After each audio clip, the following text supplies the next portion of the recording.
Hello friends, இது RK Sai kitchen channel. இந்த சேனலை நீங்கள் ஃபஸ்ட் டைம் பார்க்குறதா இருந்தால் please subscribe and bell button click பண்ணிக்கோங்க.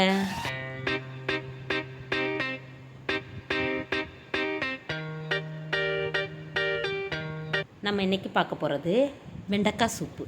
இது எப்படி செய்யலான்னு நம்ம இன்றைக்கி பார்ப்போம். இது ரொம்ப ஹெல்த்தி, ரொம்ப ஞாபக சக்தி கொண்டு வரக்கூடிய ஒரு வெஜிடபிள். இதை நம்ம சூப் வச்சு குழந்தைங்களுக்கும் கொடுக்கலாம், பெரியவங்களும் சாப்பிட்றோம். ரொம்ப ஹெல்த்தியாக இருக்கும். இதுக்கு தேவையான பொருள் என்னன்னு நம்ம இன்றைக்கி பார்க்கலாம். இது நான் கொஞ்சம் மஞ்சள் பொடி போட்டு ரொம்ப கழுகி வச்சுருக்கேன். 5 வெண்டைக்காய் வச்சுருக்கேன். நீங்கள் தேவைக்கு ஏற்றவாறு யூஸ் பண்ணிக்கோங்க. கொஞ்சம் கொத்தமல்லி கீரை, கொஞ்சம் கருவேப்பிலை, கொஞ்சம் புதினா, ஒரு கைப்பிடி அளவு சின்ன வெங்காயம் தோல் ரிமூவ் பண்ணி வச்சுருக்கேன். ஒரு 1/2 தக்காளி வச்சுருக்கேன். நீங்கள் சின்ன தக்காளியாக இருந்தால் 1 யூஸ் பண்ணிக்கலாம், பரவாயில்ல.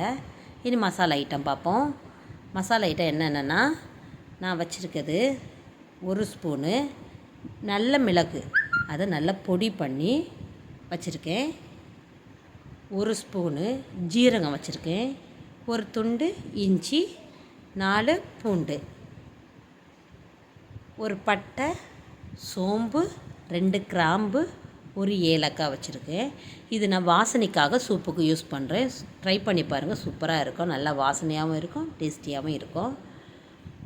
பெருங்காயம் 1 இன்ச் அளவு எடுத்திருக்கேன். கொஞ்சம் பெரிய உப்பு யூஸ் பண்ணியிருக்கேன். இதுதான் தேவையான அளவு. கொஞ்சம் ஆயில் ஊற்றிக்கலாம்.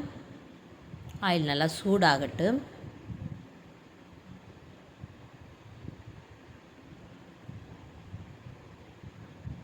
சூடாயிடுச்சு. இனி நம்ம 2 கிராம்பு, பட்டை, சோம்பு, ஏலக்காய், மசாலா ஐட்டத்தை சேர்த்துக்கலாம். மசாலா ஐட்டம் நல்லா சூடாகட்டும். சூடாகிடுச்சு. இனி நம்ம நறுக்கி வச்சுருக்க பூண்டு, இஞ்சி சேர்த்துக்கலாம்.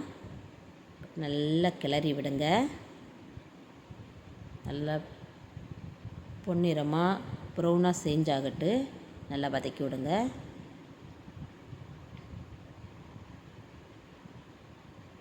நல்லா வதங்கியிருக்கு. இனி நம்ம நறுக்கி வச்சுருக்க சின்ன வெங்காயத்தை போடலாம். போட்டு நல்லா கிளறி விடுங்க. நல்லா வதங்கட்டு. இனி நறுக்கி வச்சுருக்க தக்காளி சேருங்க. கொஞ்சம் புதினா, கருவேப்பிலை,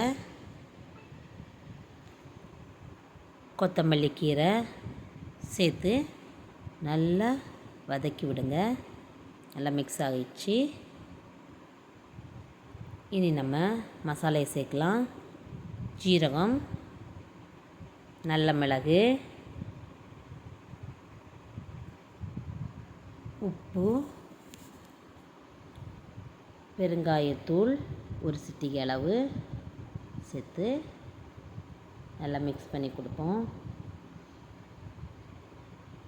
இனி நம்ம நறுக்கி வச்சுருக்க வெண்டைக்காயை போடலாம்.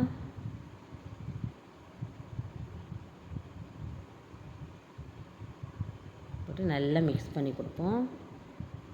நல்லா வதங்கிருச்சு. இனி நம்ம தேவையான அளவு தண்ணி சேர்த்துக்கலாம். நான் 3 கப்பு தண்ணி சேர்த்துருக்கேன். நீங்கள் தேவைக்கேற்றவாறு உங்களுக்கு சூப் எவ்வளோ வேணுமோ அதுக்கேற்றவாறு நீங்கள் தண்ணி சேர்த்துக்கலாம்.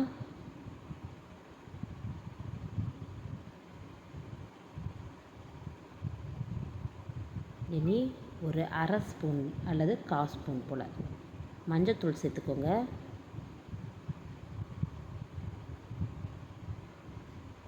நல்லா மிக்ஸ் பண்ணி கொடுங்க.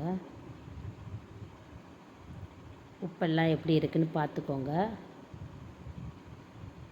ஏன்னா நீங்கள் விசில் போட முன்னாடி உப்பு பார்த்து தேவைக்கேற்றவாறு உப்பு போட்டுக்கோங்க.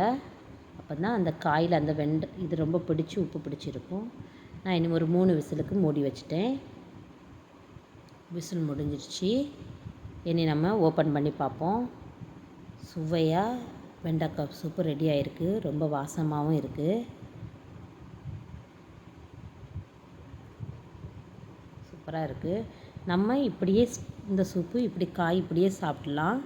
ஆனால் குழந்தைங்களுக்குனால நம்ம அதை மசியலில் ரொம்ப மசித்து கொடுத்தீங்கன்னா மசிட்டி அல்லது ஃபில்ட்ரு பண்ணி கொடுத்தீங்கன்னா குழந்தைங்க வந்து எதுவுமே ஒதுக்க மாட்டாங்க, ரொம்ப சாப்பிடுவாங்க. ஸோ நீங்கள் இப்படி கொடுத்து பாருங்கள். இப்போ நம்ம ரெடி ஆயிடுச்சு வெண்டைக்காய் சூப்பு. ட்ரை பண்ணி பாருங்கள்.